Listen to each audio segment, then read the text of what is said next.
Hello, everyone. Hao and I here to share our experience using Spark AI for large-scale malicious domain detection and Tencent.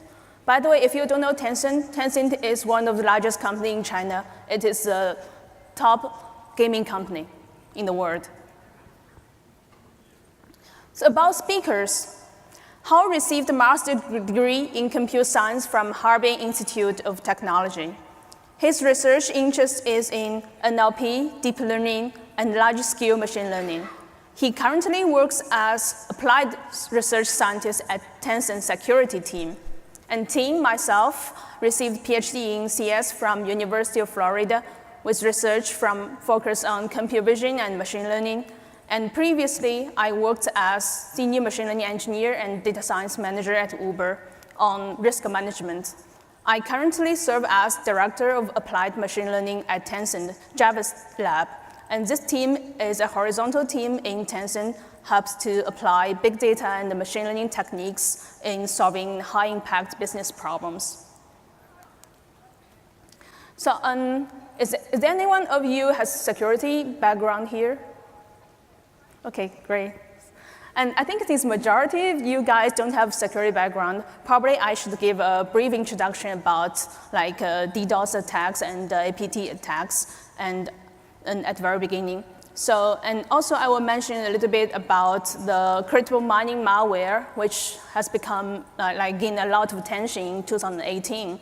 And then I will point out why those attacks are related to malicious domain detection. And after that, I'll focus on the discussion of the two methodologies for large-scale malicious domain detection, including the sequence-based mining and locality-scientific hashing-based mining to tackle those different scenarios. And finally, we will conclude with key takeaways and the results. So what is DDoS attack? The distributed denial of service, also known as DDoS, is a type of attack that the attackers will take control of a bunch of computers and use them to send a large amount of malicious traffic to the target server. And by doing that, they can make the target server out of resource and super busy so that the service won't be available to the real users. And DDoS attack has grown very fast. This chart is from 2018 Q4 attack report from Kaspersky Lab. In Q4 2018, you can see that China still accounts for the most DDoS attacks in the world, and followed by US, and the share of US is almost doubled in 2018 Q4 comparing to Q3. So DDoS attack has become very common and sophisticated. The size of the attack is projected to reach to 2 Tbps in 2019. And very often, this type of attack is used by the hackers to distract the companies so that they can carry out other types of cyber attacks. So since I've given a brief intro about DDoS, let's take a very quick look at the APT. APT is the Advanced Persistent Attack, and it can advance the persistent threat. It can cause very serious damage to the organization, such as data breach. So usually APT contains 4 steps. First is incursion. The attacker will break into the network of the company and then deliver targeted malware to those vulnerable systems. And in the second step, that is discovery. Once inside, the attacker will map out the organization's system and then automatically search for very confidential data. And they will usually stay low and slow so that they can avoid detection. And third step is capture. In the capture phase, all the exposed data stored on these unprotected systems will be immediately accessed. And finally is the exfiltration step. Once the intruders have seized the control of the system in the company, they can proceed with the theft of all those confidential data. So these are some examples of APT activities reviewed by FireEye 2018 annual report. And in example, In September, the US Department of Justice announced the largest theft of consumer data from a single US financial institute in the history. So that is, data from over 18 million customers was theft from JP Morgan Chase by a Russian hacker in 2018. So both DDoS and APT attackers are very serious problems that can cause very serious damage to both companies and customers. And now there are some questions here. First, you can see as indicated in green here, in the DDoS attack, the attacker first has to seize the control of a bunch of computers so that they can use them to send malicious traffic. And in the last step of the APT, you can see that the intruders also need to seize the control of the system so that they can send out data. How did they do that? Typically, the command and control server, also known as CNC server, plays a very important role here. A CNC is a computer operated by the hackers or the attackers. It issues directives or commands to the devices that have been infected by malwares, so that it can be used to create a very powerful network of the infected device to carry out DDoS attack, or it can be used to take control of the system so that they can steal the data. So now, the last question remains is how to make the malware-infected machine connect to a CNC server. DGA, the domain generation algorithm, is one of the key techniques used by the attackers to take the control of the machines. The attacker first registered a domain on an actual IP address, which maps to a CNC server. And then the attacker will upload the malicious domain generation algorithm to the network. And after that, the malware-infected machine will generate a large number of domains according to the algorithm and keep on querying these domains until one of them resolved to a CNC server, and the server is owned by the attacker. And in this way, the attacker will take control of all those malware-infected machines through the CNC server. And therefore, it's super crucial to find a way to detect the DGA domain effectively. So the first scenario we're going to work on is DGA domain detection. In this presentation, we will talk about the technique for DGA domain detection using Spark. So as I mentioned earlier, the victim host will keep on querying DGA domains, and within very short time range, a lot of similar domains will be accessed, like showing this figure, like the sequences. So this chart illustrates the patterns of domains generation and access. So we will use sequence-based analysis for this case. You will hear about details later. And on the other side, as I mentioned earlier, one of the biggest stories in cybersecurity in 2018 is about crypto mining malware. According to the chart on the right from McAfee, the core mining malware has grown more than 4,000% last year. And the infected computer will be used for mining digital coins. Finding an effective way to detect crypto mining domains also becomes an emerging task. So the second scenario we are going to work on is the crypto mining domain detection. The behavior of crypto mining domain is very different from DGA. And this type of DNS request does not preserve any sequential order. And victim host typically access crypto mining domain at a very low frequency comparing to DGA. And in this case, like showing this figure, each cluster of crypto mining domains will be visited by a wide range of victim hosts on the left. And we therefore represent a domain with a set of victim hosts, like shown in these two red domains here. And we want to use locality-sensitive hashing in Spark to find these similar domains by comparing the set similarity. And how we'll give a detailed introduction about this technique shortly. So this is a data scale at Tencent. We are dealing with billions of DNS records and billions of domains and tens millions of IPs or hosts every day. And the storage is also at TP level. So thanks Spark for enabling large-scale data analysis and machine learning. Now let's hear from how about the two malicious domain detection techniques. Okay, the first method for finding malicious domain is sequence-based detecting. As Tim mentioned earlier, this is particularly useful for detecting DGA domains. Imagine multiple hosts are infected by some types of malwares. The victim hosts will generate a larger number of domains using some DGA algorithm and access those domains. Within a short time, a lot of similar domains are accessed. Here, red indicates the malicious domains generated by DGA, and white indicates the good domains.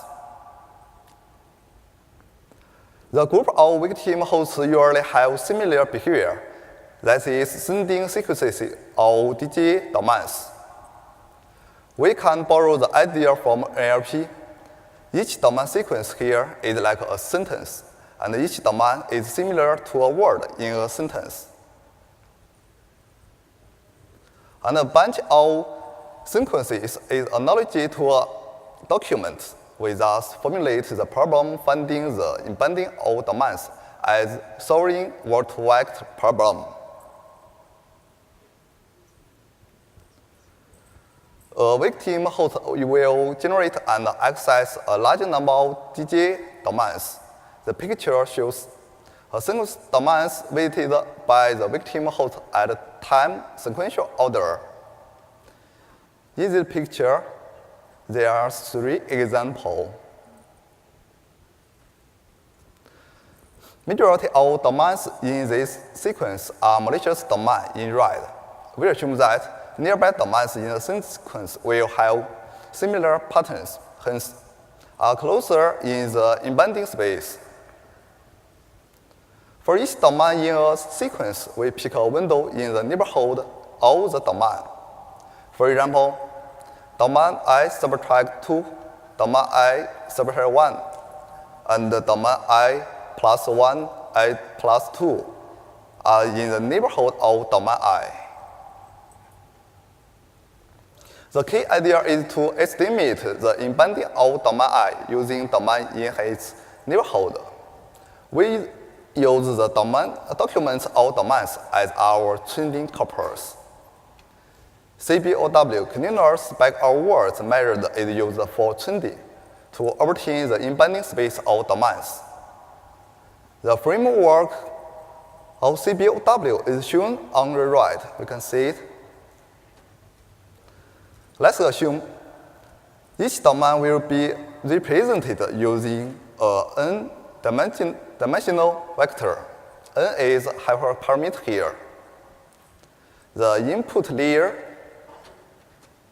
are the vector representations domains in the neighborhood. They are all summed up in the hidden layer and passed to the output layer with the softmax function. We solve for parameters of CBOW model and VEC representations of the domains using backpropagation. Here, we show an example embedding of a domain after training.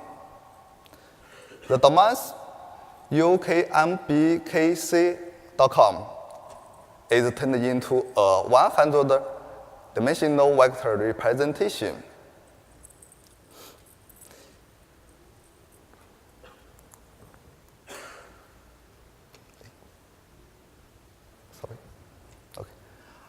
After constructing the embedding space of the domains, we start with known malicious domains as seeds and find out domains that are similar to the seeds.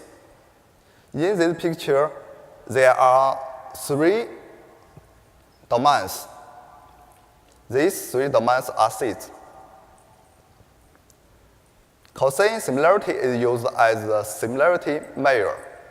The picture on the left illustrates the domains in his embedding space.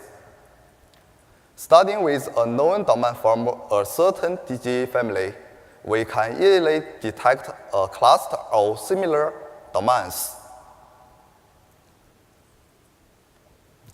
More examples for domain clustering are available here.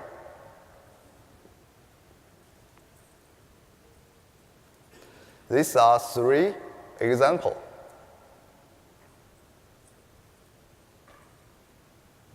These are some example malicious domains detected by our algorithm, including different families of DGA domains, such as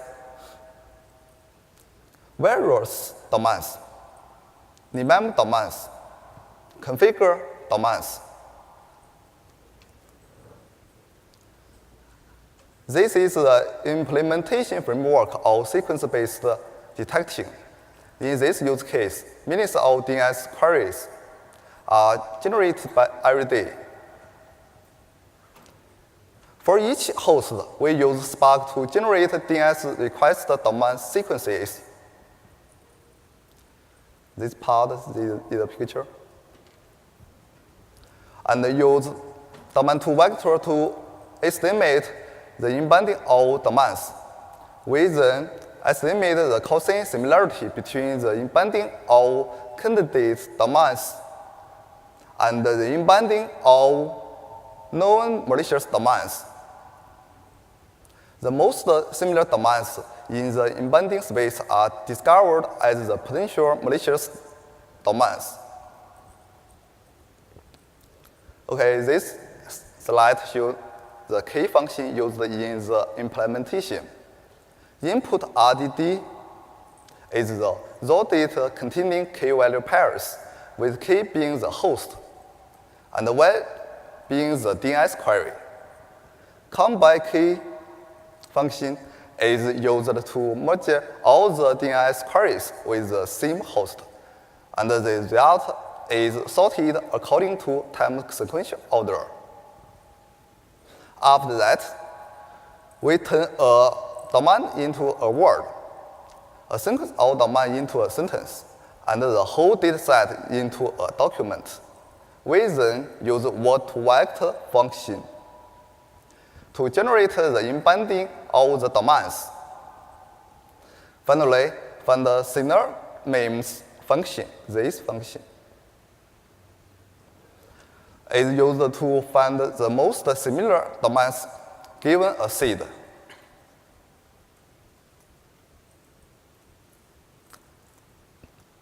Now let's move to average-based detecting. The attackers are interested in accessing computing resources to mine cryptocurrency.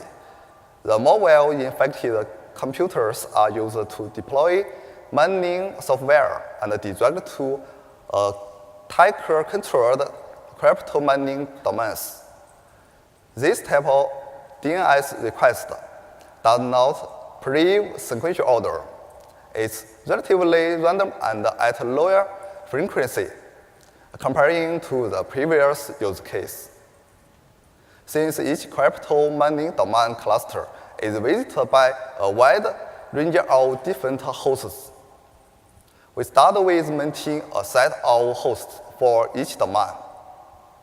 To be more specific, as shown in this picture, each domain is visited by different hosts.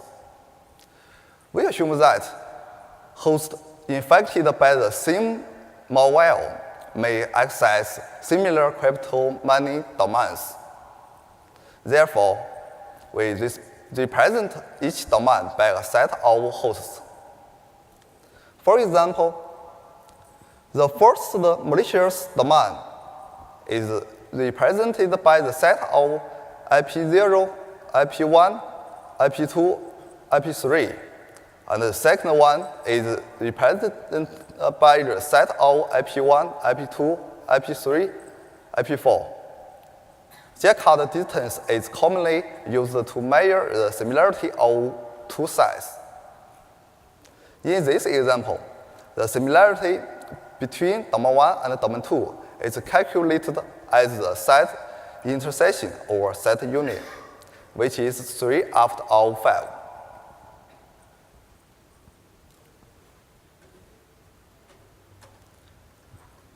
We have tens of millions of hosts. When we represent a domain with a set of host IPs, we obtain very high dimensional and sparse representation. We also have millions of domains. If we directly calculate the similarity of the two domains, the time complexity is very high, at the order of O(n squared). Spark provides the locality sensitivity hashing for fast near duplicate detection, which approximates Jaccard similarity with Minhash function, and generates buckets of similar domains. The key idea behind LSH is to map domains into buckets, expecting that most similar domains will be hashed into the same bucket. If domain1 and domain2 are similar, then with high probability, hash of domain1 will be the same as hash of domain2. If domain1 and domain2 are not similar, then with high probability, hash of domain1 will be different from hash of domain2. How to choose the hash function depends on the similarity metric that we want to use. There is a suitable hash function for Jaccard similarity. It's called Minhash. The probability that Minhash of domain1 is same as Minhash of domain2 is 2, is equal to the similarity of Jaccard domain1 and domain2. We randomly generate a large number of hash functions. The similarity of the two domains is a fraction of the hash function in which they agree. LSH will map similar domains into the same bucket. However, one single domain might be mapped to multiple buckets.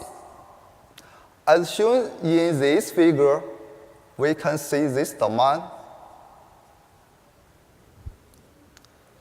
We eventually want to merge all the similar domains into one single cluster. We therefore build a bipartite graph using domains and buckets, treating all the domains and buckets as vertices. The more dense the server graph is, the more likely that the domains are in the same cluster. FastUnfolding is used to detect the dense range in a graph. There are two key phases in FastUnfolding. First phase is modularity optimization. In this phase, we first assign a different community to each node of the network. For example, these nodes. Then divide. In this phase, we divide each node into the same community as the node is adjacent to, so that the value of the module becomes larger. For example, 15 node is adjacent to 8, so they are divided into the same community. Second phase is community aggregation. We build a new network whose nodes are now in the communities found during the first phase. Finally, we reapply the first phase of algorithm to the new network and iterate. This is the implementation framework. We have billions of DNS queries every day. We start with DDoSing to remove some well-known domains like google.com. We then generate the host IP size representation of each domain, followed by applying LSH to the domains. If the domains are similar, they are very likely to be connected to the same bucket. That means domains in the same cluster may be associated with each other by bucket. We use domains and buckets as vertices and construct a bipartite graph. Finally, FastUnfolding algorithm is used for clustering on top of graph and find the clusters of malicious domains. Now let's take a look at the key function in the implementation. The first mode is for domain host mapping generation. The input here is a key value pair of host IP and DNS query domain. We start with the index function to convert the raw input into IDs, and then use count by key function to generate the host IP size representation of each domain. We then turn the dense vector into sparse vector, and finally generate the sparse vector with our domain representation. This RDD will be passed into the next module. In the LSH module, domain ID and its high-dimensional and sparse feature vector are used as input. We start with Minhash average to reduce the feature dimension of the domain into hundreds. According to the property of Minhash, we still preserve the similarity of domains after dimension reduction. Next, we need to map the similar domains into the same bucket. There are two hyperparameters to control the similarity: number of bands and the length of each band. Finally, when construct a graph with domains and buckets, and apply FastUnfolding algorithm to find the malicious domain cluster. This picture shows an example clustering result of LSH-based detection. Similar crypto mining domains are clustered together into the same cluster. In this picture, this is the cluster of mining crypto domains.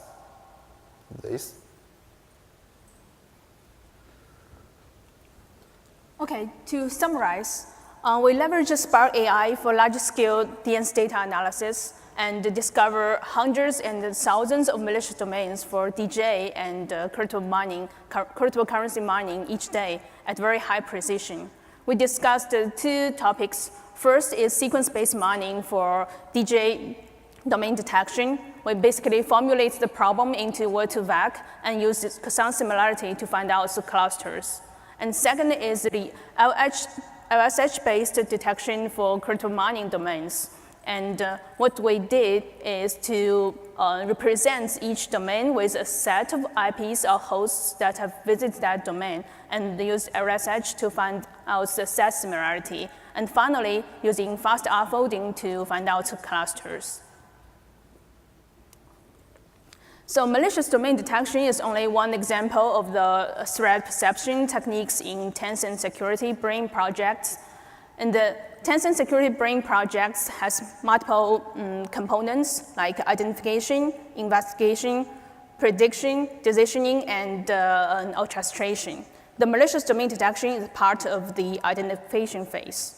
The brain will take multiple sources of data as input, and provide capabilities including threat detection, risk management, as well as incident investigation.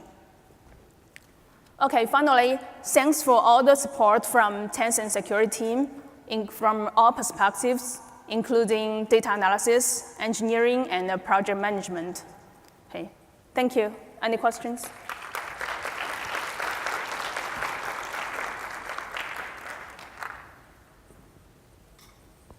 Yes, can you come to the mic?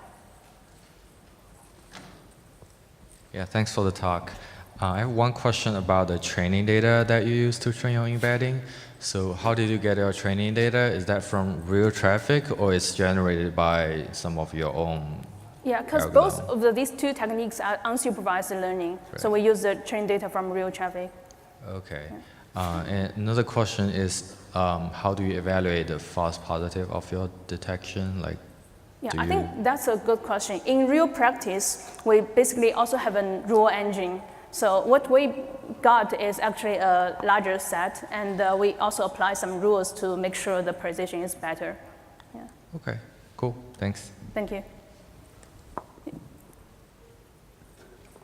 Can you come over? Can you come over to the mic, because they're recording.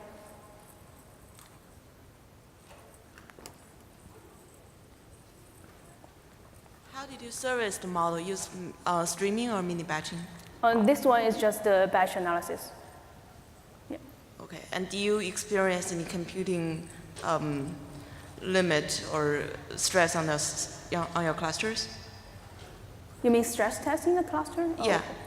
And so what we did here is like we have a bunch of servers and we run the batch analysis every night so that we can get things detected. So it's not online, like it's not the online serving. Thanks.